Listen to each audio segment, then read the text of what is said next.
situation is assessed on a daily basis. Every morning, every evening, the net joints will come together and assess the developments in the country. And depending on the outcome of that assessment, depending on the report, which they will then present to the structures that be, then a decision will be taken whether to deploy the SANDF or not. You'll recall that last time when we had Operation Fiela, we emphasized the fact that the South African National Defence Force is the last line of the defence of the Republic of South Africa.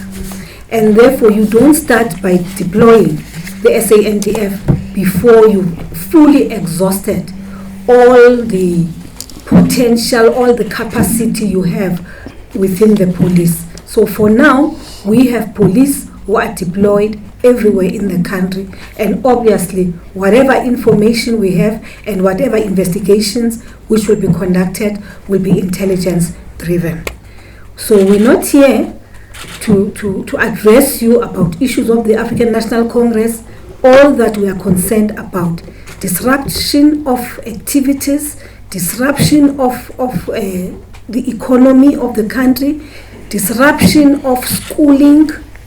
I said earlier on, children were not able to go to school today, but also the destruction of property. If you have a grievance, you can't raise your grievance by destroying what you have. And we've been talking about this even during the Fees Must Fall campaign. Remember, we said young people cannot destroy what they already have because they are demanding more. You demand whatever it is that you are demanding, but you keep what you have because it has been difficult for us as a country to get to where we are today. So destruction of infrastructure is not acceptable and cannot be acceptable, and therefore the law enforcement agencies will be on 24-hour alert until we are certain that the situation is calm and that people have at least been provided with the opportunity to raise their issues. But what we are refusing is the fact that people express their views in the manner in which they are currently doing. And we should also remember, all of us, that this is a capital city. This is Pretoria. It is a capital city of the Republic of South Africa. And there is no way in which the law enforcement agencies will allow the kind of anarchy which has happened in the past 24 hours to continue. Precisely, amongst others, for that. Not that we don't care about other cities, we do care about our citizens, we do care, we do worry when people destroy properties, but I am saying here now, here is a capital city, and we are not going to allow anarchists, hooligans, and gangsters to take over maybe what is a legitimate concern of the communities and take it over and turn it into a state of anarchy. We then all took a decision that the Premier should actually address the community because it was not a hostile community. And the people were very receptive to the speech of the Premier, even though it was an ad hoc kind of arrangement, nothing was planned. But what was interesting for me was when he kept on emphasizing that those who are breaking the law should be arrested. Those who continue to break the law such that now we have children who can't even go to school and our people can't even go to work and so on. The people were very, very positive. But of course, because it's a big group, it wouldn't have been possible for people to give more information about that because no one would want to be exposed in that kind of situation. So the reason why I was saying earlier on, I'm sure if we had had more time and if it was a well-organized kind of meeting, well arranged, there's a lot of information because probably would have had a question and answer session. Because the question and answer session we had was very brief. We had about 5 speakers, am I right?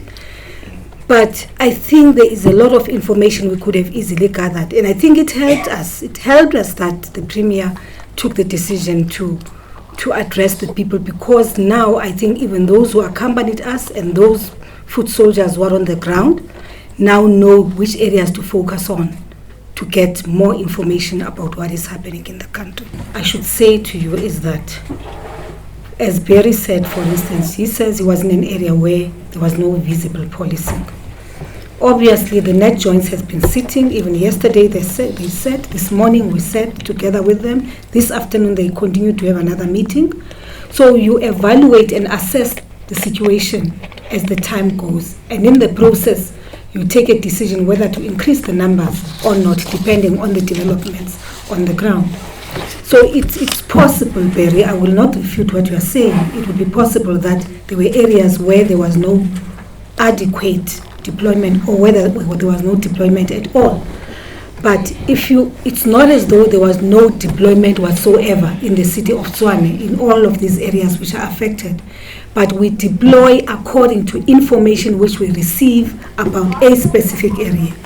So what probably happened in this case is that as there are these sporadic incidents of violence, some people somewhere, probably people who never even anticipated would actually do it, then decided to. So I'm just saying that we will not say it is not true. It's probably true, but that does not mean that there is no visible policing. Everything is being done right now to make sure that there is adequate and proper deployment of police wherever they are needed. Anything which has to do with the ANC can be directed to Luthuli House.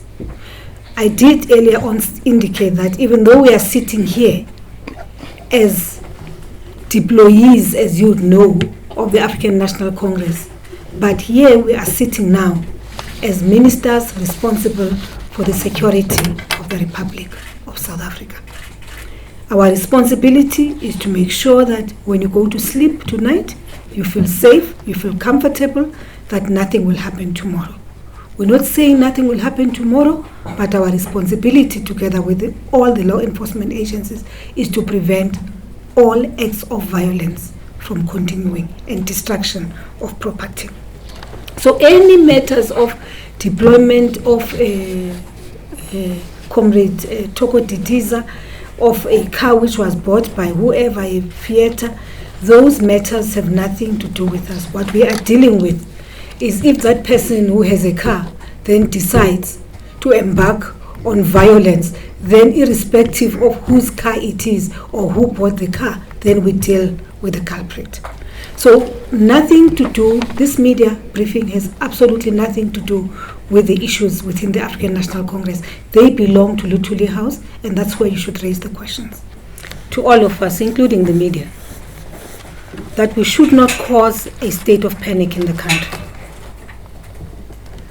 The way things are right now, it is enough that we have people sending all manner of messages through social media. We want to appeal to you, where you have witnessed disruption, yes, inform South Africans that indeed there was disruption in a particular area and destruction of property.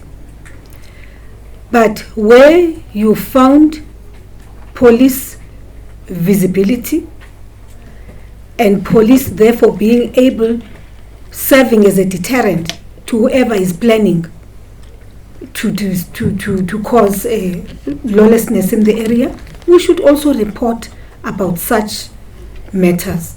So our responsibility, I think all of us as South Africans, is to report about both the positive and the negative, because it's also important for people to know which areas not to go to at this particular now. It's very, very important.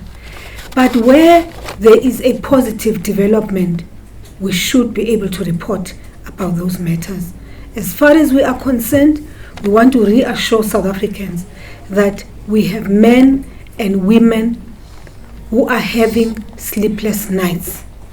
Men and women who are planning round the clock on how to counter what is currently going on.